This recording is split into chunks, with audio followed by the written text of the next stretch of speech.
ये सुनने की उम्मीदवार कौन होगा। बिहार में इस तरह की चीज आपने पहले नहीं देखी होगी, क्योंकि जितना संभावित उम्मीदवार होता है वो कमरे के अंदर उससे बात होती है, पैसे का डील होता है, लोग अपना अपना लॉबी बनाते हैं, अपना अपना गुट बनाते हैं। यहाँ भी जो लड़ने की इच्छा रखता है सबकी अपनी व्यक्तिगत महत्वाकांक्षा है, लेकिन प्रेस और मीडिया के सामने सभी साथियों ने आकर ये कहा है कि हम जल सुराग से जुड़े हैं और सिर्फ इसलिए जुड़े हैं कि चाहते हैं कि बिहार में व्यवस्था का परिवर्तन हो, यहाँ से गरीबी बेरोजगारी खत्म हो, पलायन रुके, और इसके लिए हम लोग सब लोग संकल्पित हैं। लड़ेगा तो कोई एक व्यक्ति ही, लेकिन रामगढ़ की जनता के पास ये अवसर है ये चुनने का, बताने का कि इसमें से सबसे योग्य वो किसको समझते हैं। ये प्रशांत किशोर की क्षमता नहीं है कि हम बता दें कि सबसे योग्य कौन है। इन पांचों का नाम चल रहा है, मुझे एक दिन और समय दीजिए।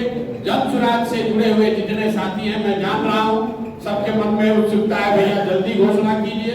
बगल में कृष्णा भाई बैठे हुए हैं, कल बोले हैं भैया निर्णय लीजिए, बंदूक में गोली भर के ताकिए, हम लोग सब तैयार हैं। वो भी एक तरीका है, लेकिन लोकतंत्र है। लोकतंत्र में आपका मत, जनता का मत सब सर्वोपरि है। प्रशांत किशोर चाहे जितने बड़े रणनीतिकार हो, जनता से बड़ा रणनीतिकार कोई नहीं है। तो मैं आज ये पांचों नाम घोषित कर रहा हूँ। नाम ये फाइनल इसलिए नहीं आपको घोषित किया कि 4 नाम चर्चा में था, एक नाम का चर्चा अभी आपसे पहले नहीं हुआ।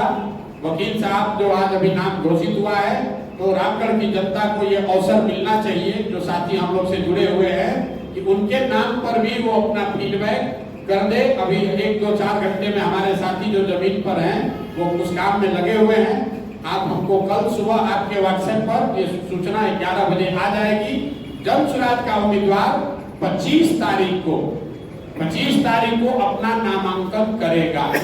24 तारीख को बेलागंज और इमामगंज के उम्मीदवार अपना नामांकन कर रहे हैं, और 25 तारीख को सुबह में करारी के उम्मीदवार अपना नामांकन कर रहे हैं। 25 तारीख को दोपहर में 1 बजे रामगढ़ के जन सुराग के उम्मीदवार अपना नामांकन करेंगे। ये सारी बातें तय हैं। इन 5 में से कौन उम्मीदवार होगा इसकी घोषणा कल 11 बजे करेंगे। अब आपका कोई सवाल हो तो आप कर सकते हैं। बहुत बहुत धन्यवाद।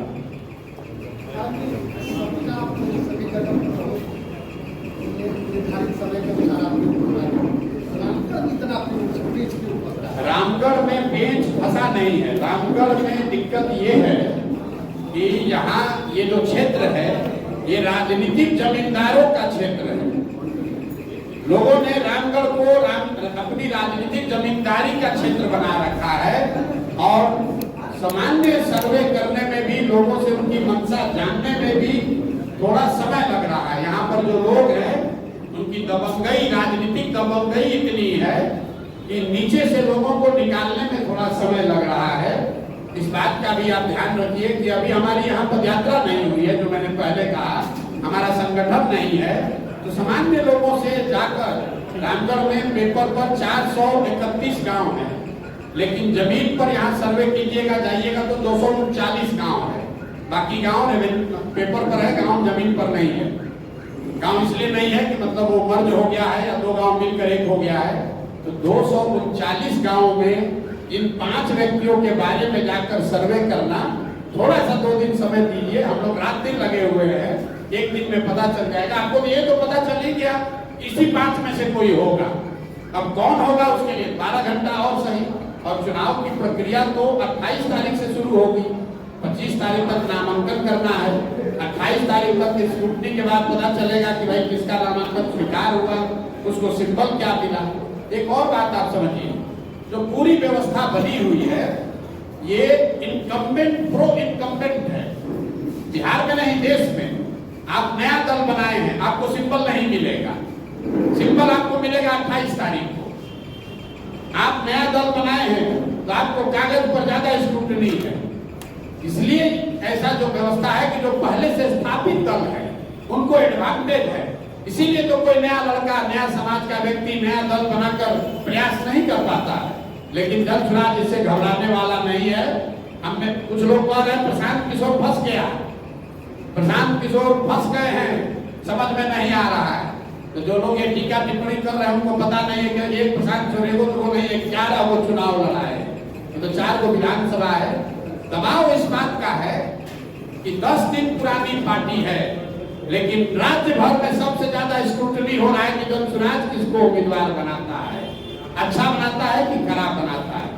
दूसरा आदमी चोर को कर दिया, बालू माफिया को कर दिया, कोई शराब माफिया को कर दिया, पत्रकार बंधु उस पर कमेंट नहीं कर रहे हैं। आप लोग ये कमेंट नहीं कर रहे हैं कि तरारी में कोई बाहुबली अपने लड़के को लड़ा रहा है। आप ये कमेंट नहीं कर रहे हैं कि मांझी जी अपने बतौर को लड़ा रहे हैं। आप ये कमेंट नहीं कर रहे हैं कि सुरेंद्र यादव का लड़का ही चुनाव लड़ेगा, जगदानंद का लड़का ही चुनाव लड़ेगा। आपकी अपेक्षा है और सही अपेक्षा है कि जन सुराज किसको लड़ाएगा। इतना जो दबाव है तो इसलिए हम लोग को भी बहुत संभल कर चलना पड़ रहा है। मैं आपके पेशेंस के लिए आपका धन्यवाद कर रहा हूं, लेकिन भरोसा रखिए जैसे 3 विधानसभा क्षेत्रों में सही निर्णय हुआ है मेरी समझ से, यहाँ पर भी सही निर्णय होगा, कल आपको बता देंगे। आप लोगों की बात कर रहे हैं, लेकिन राष्ट्रीय जनता दल के प्रदेश अध्यक्ष जगदानंद सिंह और उनके पुत्र एमएलसी प्रत्याशी डॉक्टर पुनीत सिंह ने कहा है कि प्रशांत पांडे आकर स्वयं रामगढ़ में चुनाव लड़े तो अच्छा रहेगा, देश को उनकी नाम होगी। ठीक बात है। पुनीत जी से जरा सवाल पूछिएगा कि प्रशांत किशोर पांडे ने कहा है कि जब एमएलसी चुनाव अभी लड़ रहे थे आधिकारिक तौर पर, तो प्रशांत किशोर के कैंप में 2 बार मदद मांगने काहे गए थे। आधिकारिक तौर पर कैमरे पर कह रहे हैं। बाबूजी आरजेडी के अध्यक्ष हैं, सुधाकर सिंह भाई मंत्री हैं। एमएलसी का चुनाव के लिए आप कैमरे पर कह रहे हैं नाम पता जगह जारी कर देंगे जब आए थे मदद मांगने के लिए। तो अगर प्रशांत किशोर की कोई ताकत ही नहीं है तो आप एमएलसी का चुनाव लड़ने के लिए हमारे यहाँ काहे मदद मांगने आए थे। दूसरी बात आपने कहा कि प्रशांत किशोर आकर चुनाव लड़े। प्रशांत पांडे, मेरा नाम प्रशांत किशोर है, बाबूजी का नाम है श्रीकांत पांडे, उनका नाम क्या है? पुनीत, डॉक्टर पुनीत सिंह। जब सुराज जैसे उनके पिताजी का ये जागीर है, वैसे जब सुराज प्रशांत किशोर की जागीर नहीं है। जब सुराज बिहार के उन सारे लोगों की जागीर है जो बिहार में उन जैसे और उनके परिवार जैसे लोगों से राजनीतिक जमींदारी को जड़ से उठाकर फेंकना चाहता है। रामगढ़ में प्रशांत किशोर नहीं पैदा हुए, तो प्रशांत किशोर या जन सुराज में वही चुनाव लड़ सकता है जो रामगढ़ का बेटा है। रामगढ़ की जनता को तय करने दीजिए कि नेता का बेटा यहाँ राजा बनेगा कि रामगढ़ का गरीब का बेटा राजा बनेगा, कि नेता को तय करने दीजिए। और एक घोषणा अभी कर देते हैं। बहुत लोग कहता है कि हमको चुनाव की समझ है, देश दुनिया से लोग आते हैं पूछने कि चुनाव कौन जीतेगा, रामगढ़ कौन जीतेगा, कौन हारेगा, इस पर टिप्पणी नहीं करेंगे। लेकिन जिस सज्जन का आप नाम ले रहे हैं, जगदानंद और आरजेडी यहाँ 3रे या 4थे पायदान पर रहेंगे, नहीं रहेंगे तो हमारा आकर बदल पकड़ेगा। ये बयान चला दीजिएगा, ये बयान दोनों चलाइएगा। प्रशांत किशोर ने कहा कि तुम जीतने की बात छोड़ो, दूसरे नंबर पर आकर दिखा दो, मैं मान लूंगा कि रामगढ़ की जनता में तुम्हारी पकड़ है। हमको क्या लड़ा रहे हैं, हमको क्या लड़ा रहे हैं। और रामगढ़ में किसको लड़ा रहा तो बुलाओ अपने नेता को, तेजस्वी यादव को। तो समीर भाई ने कहा है पहले कि बुलाइए तेजस्वी यादव के यहाँ लड़ाने, और हम यहाँ लड़ जाते हैं और देखिए कौन जीतता है। कर लीजिए फैसला, 1% तेजस्वी जी लड़ जाए, हम लड़ जाते यही रामगढ़ से लड़ जाइए। तो स्वराज जीत का कितना दावा कर रही है? अरे जीत हम अपना 2 बात है, जब सुराज जीत हार का दावा नहीं कर रहे। जब सुराज की बात किनारे हमने कह दी, लेकिन प्रशांत किशोर चुनाव जानने, लड़ाने और आकलन करने के लिए ही आप हमको जानते हैं, देश जानता है। हम उस आकलन के आधार पर बता रहे हैं कि आरजेडी, जगदानंद सिंह और उनके बच्चे, रामगढ़ की जनता सबसे ज्यादा अगर किसी से नाराज है तो उनसे नाराज है। और उनकी लड़ाई इसकी है कि वो 3रे पर रहेंगे कि 4थे पर रहेंगे, पहले दूसरे की लड़ाई में वो है ही नहीं। और कौन अभी पहले दूसरे में है ये आपको हमसे ज्यादा जानकारी है। जब सुराज न लड़े तब भी हम आपसे सोच समझ कर बोल रहे हैं। जब सुराज अगर नहीं भी रेस पे है तो भी जगदानंद सिंह के लड़के आरजेडी यहाँ तीसरे नंबर पर है। आपको हमसे ज्यादा जानकारी है।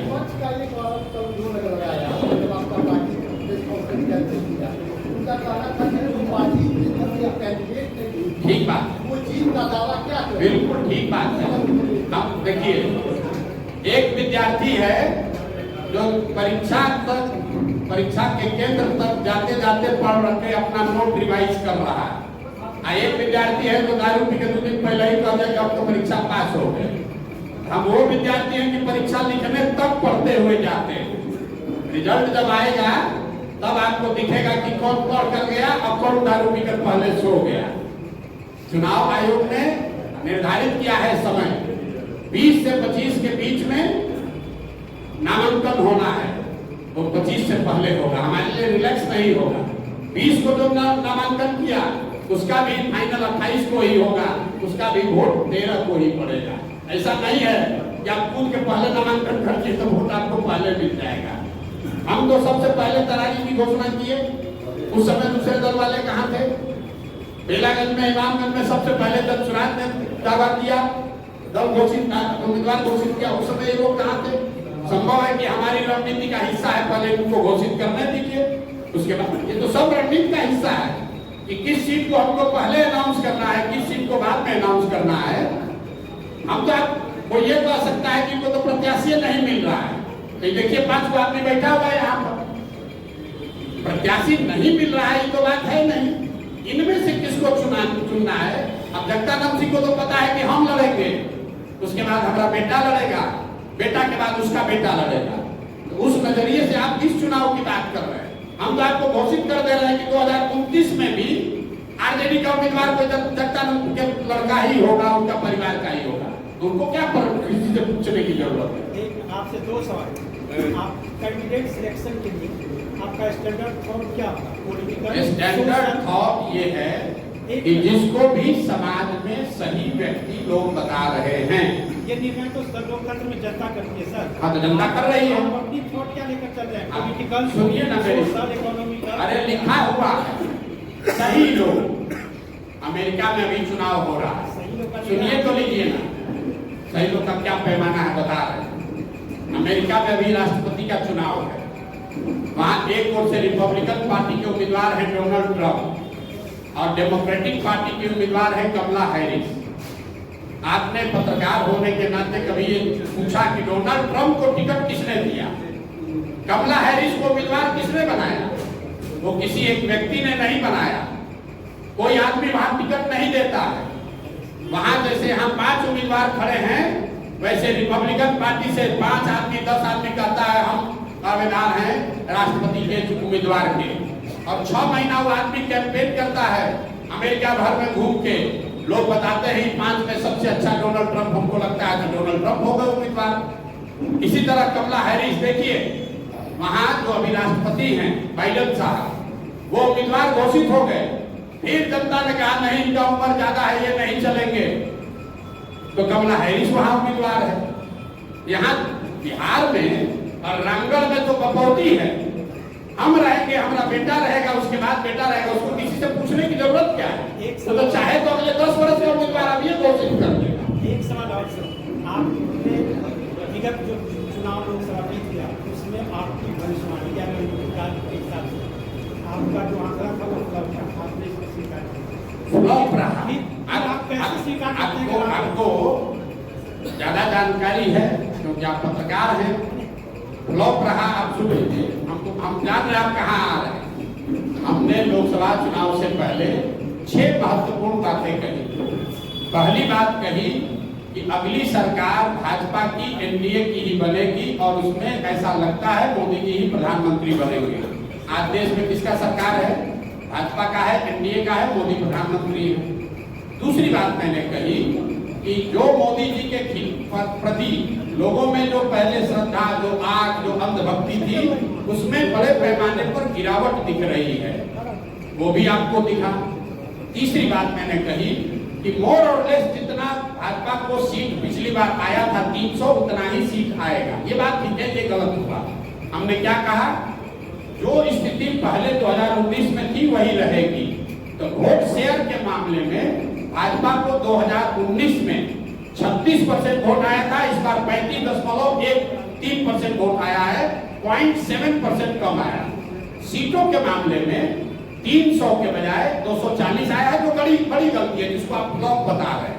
तो भैया हम भगवान तो है नहीं, स्टैटिस्टिक्स भी है, वो एक आकलन है, सही भी हो सकता है, गलत भी हो सकता है। मेरी गलती है, और जब गलती हुई सामने नेशनल चैनल पर आकर कहा ये 3 बात ठीक है, लेकिन सीट के मामले में आकलन गलत हो गया।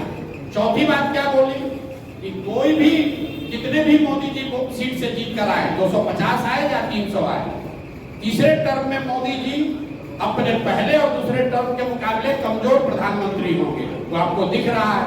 हमने एक और बात कही कि भाजपा चाहे जितने सांसदों के साथ दल सरकार बनाए, तीसरे टर्म में आने वाले समय में उत्तर प्रदेश की भाजपा के नेतृत्व को लेकर भाजपा में बहुत बड़ा संकट की स्थिति बनेगी। वो भी आपको दिख रहा है।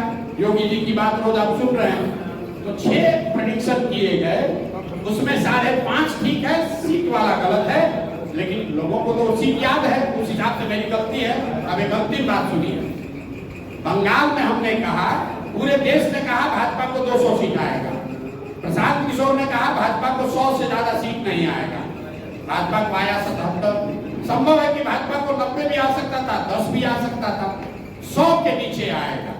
लेकिन हम इसलिए नहीं कह रहे कि हम अपने गलती को जस्टिफाई कर रहे हैं, लेकिन आप ये समझिए कि जो लोग देश भर के आंकड़ों को एनालाइज करके प्रेडिक्शन कर रहे हैं, इतना आसान काम नहीं है।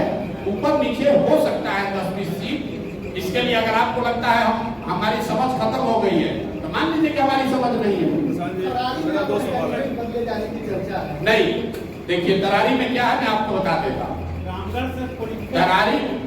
तरारी में लेफ्टिनेंट जनरल SK सिंह, जो सेना में वाइस चीफ रहे हैं, उनके इलेक्टोरल रोल के नाम को लेकर जिला प्रशासन ने बात उठाई है। उनका ये कहना है कि इलेक्शन के कमीशन के रूल में ऐसा है कि आप बिहार के हैं, लेकिन अगर बिहार के किसी विधानसभा क्षेत्र में आप मतदाता के तौर पर रजिस्टर नहीं हैं, तो आप चुनाव नहीं लड़ सकते। ये वहाँ के अधिकारियों ने बताया। हम लोग उसको लीगली एग्जामिन करा रहे हैं। जितने हमारे साथ वकील जुड़े हुए हैं, वो लोग उस चीज को देख रहे हैं। हम लोगों ने इलेक्शन कमीशन को भी लिखा है, लेकिन मैंने बात आपको शुरुआती बताई कि देखिए कितना प्रो इनकम्बेंट है। जो लड़का करण तिवारी का देश का वाइस चीफ बना, आर्मी का, जो सेना को लीड किया सियाचिन में, जो सेना को लीड किया ऑपरेशन पराक्रम में, उस आदमी को वो अपना इलेक्ट्रिसिटी बिल है, उसका जमीन है, घर है तरारी में, लेकिन एक रूल बनाकर कह रहे हैं कि नहीं, इनको चुनाव नहीं लड़ने दिया जाएगा क्योंकि तरारी के इनका वोटर लिस्ट में इनका नाम नहीं है। वोटर लिस्ट में नाम जुड़वाने के लिए फॉर्म 8 भरा गया। ये सब प्रावधान है। आप इलेक्शन अधिकारी से पूछ लीजिएगा कि आप 8A फॉर्म 8A भर के अपना नाम जुड़वा सकते हैं। नोएडा से जहां का नाम इलेक्टोरल रोल में है, वहां के डीएम ने नोटिफाइड करके जारी किया है कि यहाँ पर इलेक्टोरल रोल में ये है। जनरल साहब की पत्नी की डेथ हुई है 2020 में। उस समय तक वो बिहार के वोटर लिस्ट में थे, लेकिन पत्नी के डेथ होने के बाद वो नोएडा में रहते थे, तो उनका इलेक्टोरल रोल में नाम शिफ्ट हो गया, क्योंकि 24 में उनको वोट देना होगा। अब इसी को आधार बनाकर जिला प्रशासन या इलेक्शन के लोग उनको लड़ने से रोकना चाहते हैं। उसको देखा जाएगा, लेकिन इस तरह की चीज तो लोकतंत्र में आती ही रहेगी। आप व्यवस्था के सामने खड़े होइएगा, तो जो वहाँ बालू माफिया है, जो हजारों करोड़ रुपया लूट रहा है, वो इतना आसानी से थोड़ी छोड़ेगा। लेकिन जल चुनाव के पीछे हटने वाला नहीं है।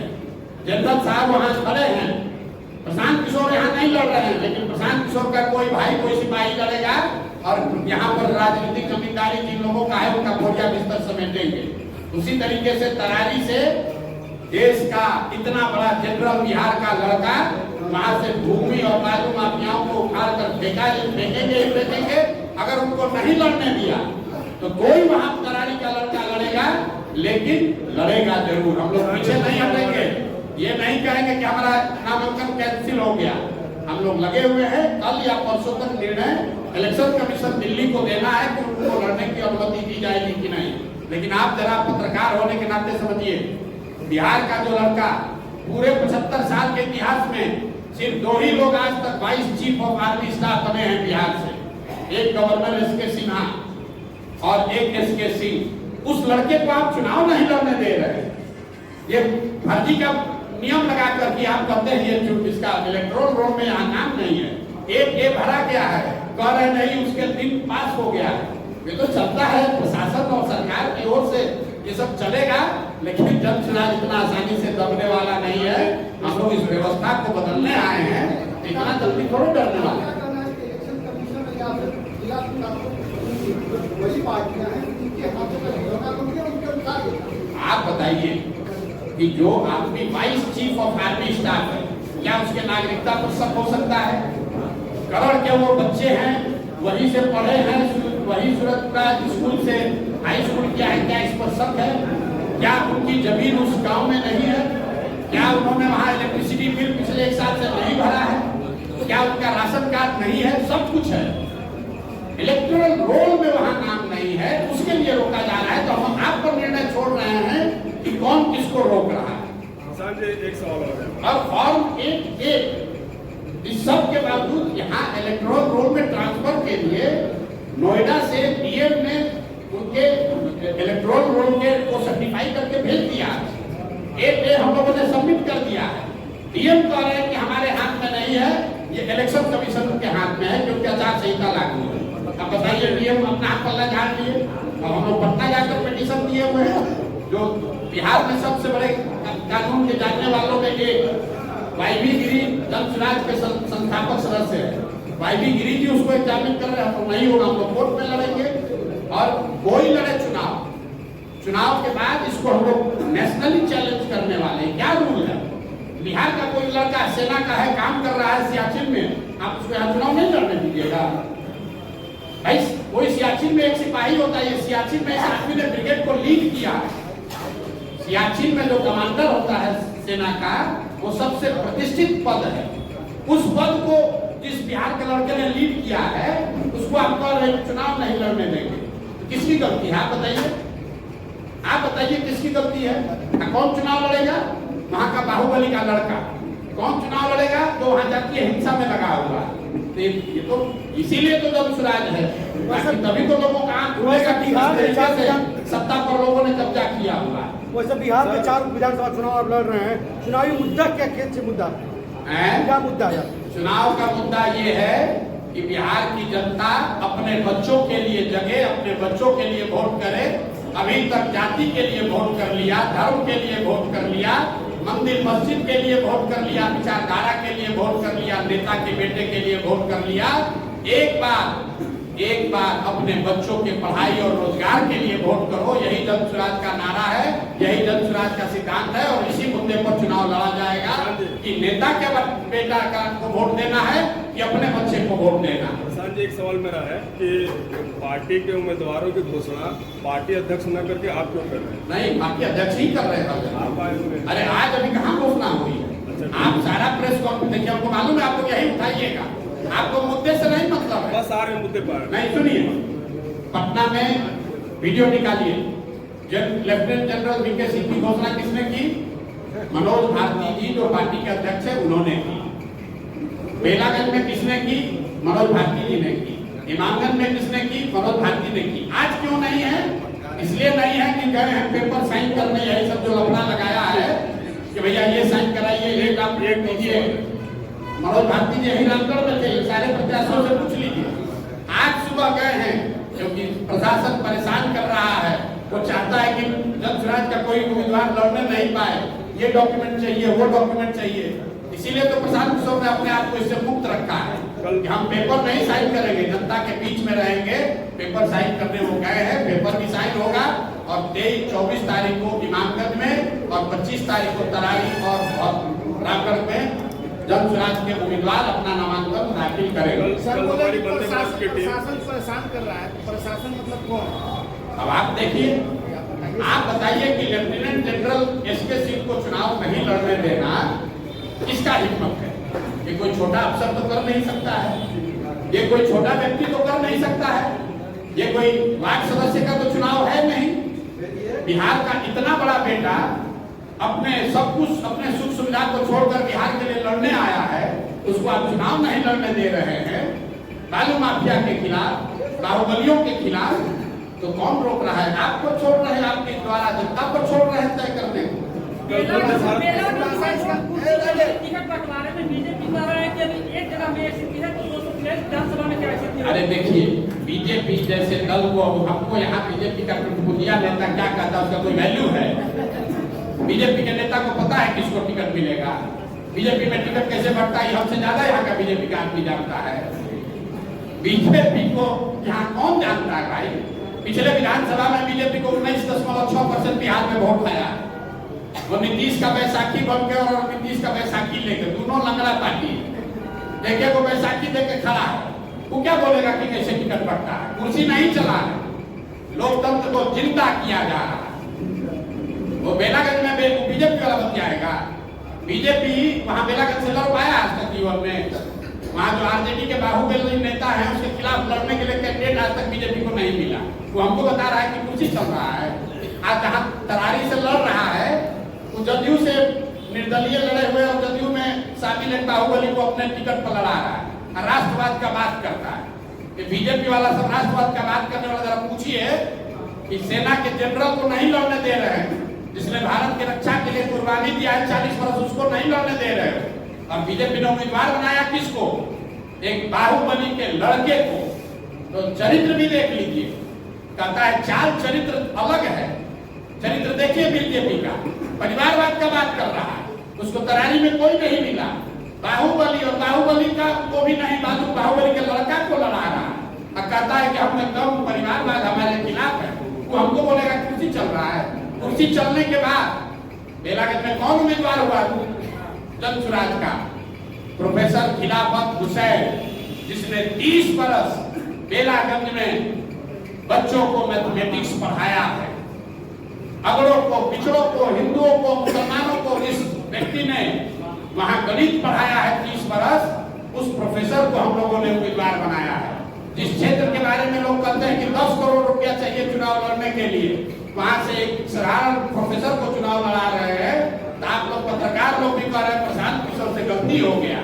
इसीलिए मैं बिहार का ये दुर्दशा है। कोई अच्छा आदमी खड़ा होता है तो आप लोग कहते हैं बिहार में नहीं चलेगा, तो न चलेगा तो इसी दुर्गति में जीवन भर आपको भी रहना पड़ेगा। बिहार की राजनीति में प्रशांत किशोर को इंटरटेनमेंट का साधन कहा जा रहा है। बढ़िया है, इंटरटेन होइए, मजा लीजिए। अगर जो लोग ये कह रहे हैं तो उनसे पूछिएगा कि उनके दल के जो आका हैं वो इसी इंटरटेनमेंट के साधन का इस्तेमाल करके इसी बिहार के लड़के से सलाह लेकर वहां पहुंचे हैं, तो नैया पार नहीं लगने वाली थी, न भाजपा का न नीतीश का। मालूम है ना आपको? हमको बताने की जरूरत नहीं है कि 14 में कौन उनको मदद किया, 15 में यहाँ नीतीश का कैरियर को किसने बचाया, न तो जहाज डूब गया था पूरा, मांझी जी लेकर भाग गए थे। सर, आज नामांकन के दौरान राजद के जो उम्मीदवार है रामगढ़ से, तो मैं किसी प्रशांत किशोर की पार्टी मीडिया में बनी हुई है, मीडिया वाले उनका सपोर्ट कर रहे हैं और कम नहीं है उनका कोई। ठीक बात है, आप लोग सब लोग मीडिया है तो टिप्पणी प्रशांत किशोर को नहीं किए तो मीडिया वाले पर किए। आप लोग को कितना लोग कम सुनिए, मीडिया पर बने, मीडिया को समझ नहीं है। अगर आप हमारे प्रेस कॉन्फ्रेंस में आए हैं तो कुछ तो सोच के आए होंगे। वो तो यही कह रहे हैं कि मीडिया में बने हुए हैं, क्यों? पैसा वैसा दे के सबको खरीद लिया है। ये आपको पता नहीं चल रहा, आपको गाली भी दे रहा है कि पत्रकार लोग को क्या है, तो सब बिक गया है, प्रशांत किशोर से पैसा ले लिया। यहाँ बैठे हुए जितने पत्रकार हैं जरा बताइए तो किसी को एक हम समोसा भी खिलाए हैं? कह रहा है कि सारा पत्रकार प्रशांत किशोर के पीछे घूम रहा है। पीछे नहीं, आप भगवा के किसी गाँव, रामगढ़ से किसी गाँव में जाइए, रामगढ़ के किसी गाँव में जाइए, प्रत्याशी की बात छोड़िए, जीत हार की बात छोड़िए, अगर घर घर कोई पहुंचा है तो जनसुराज के वर्कर कार्यकर्ता पहुंचे। क्या आपको मालूम है? आज अगर रामगढ़ के घर घर में, गांव गांव में कोई आदमी पहुंचा है तो जनसुराज का वॉलंटियर पहुंचा है, जनसुराज का कार्यकर्ता पहुंचा है, वो जगदानंद सिंह का लड़का नहीं पहुंचा है। लेकिन लड़ाई इसी बात का है कि नेता का लड़का नेता बनेगा कि रामगढ़ का लड़का नेता बनेगा, अभी पता चलेगा।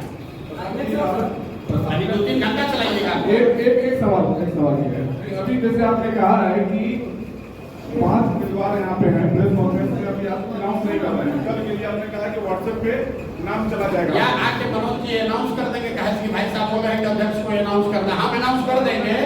आप लोग अभी तुरंत कहिएगा कि उम्मीदवार प्रशांत किशोर को रिमोट कंट्रोल से चला, लोग बोलेंगे कि रिमोट कंट्रोल से हाँ चला। लोग बोलेंगे ना, इसीलिए ना नहीं कर रहे हैं, हमको पहले से मालूम है। सवाल ले लीजिए उसमें हल करा दीजिएगा। जैसे आपने कहा कि 5 उम्मीदवार को अभी आप लेकर बैठे हुए हैं कि ये मजबूत दावेदार का नाम करें, जी तो कहीं आपको ये डर तो नहीं है कि बेला का जो घटना घटी है, अगर प्रेस कॉन्फ्रेंस में अगर अनाउंस कर देंगे तो रामगढ़ में भोपाल भी ये घटना घट अरे जाएगी। भाई ये 500 लोग सामने खड़े हैं और बेलागंज में सुनिए, बेलागंज का प्रेस कॉन्फ्रेंस आपने देखा है, वहाँ 500 उम्मीदवार, आप लोग कुर्सी चलने को इतना बड़ा बात बता रहे हैं। अभी तक तो आप लोग कर दे जनसुराज को कोई पूछिए नहीं रहा है, और जनसुराज का टिकट पाने के लिए अगर लोग कुर्सी चला रहे हैं तो यही बता रहा है कि जनसुराज की ताकत है कि नहीं।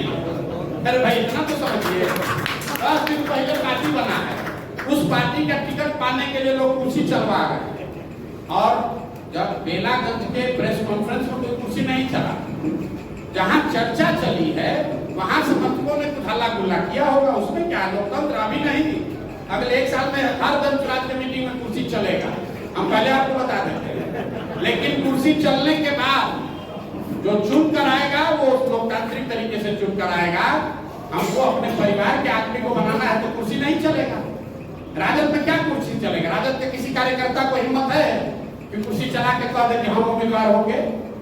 उसको तो मालूम है कि जब तक उनका परिवार ही बनेगा, लालू जी का लड़का ही बनेगा। आप बता दीजिए कि आप राजतंत्र में, परिवार तंत्र में भरोसा रखते हैं, वो ठीक है, कि जहां हल्ला गुल्ला हो, लोकतंत्र जिंदा हो, वो ठीक है। आप तय कर दीजिए। चलिए भैया, बहुत बहुत धन्यवाद।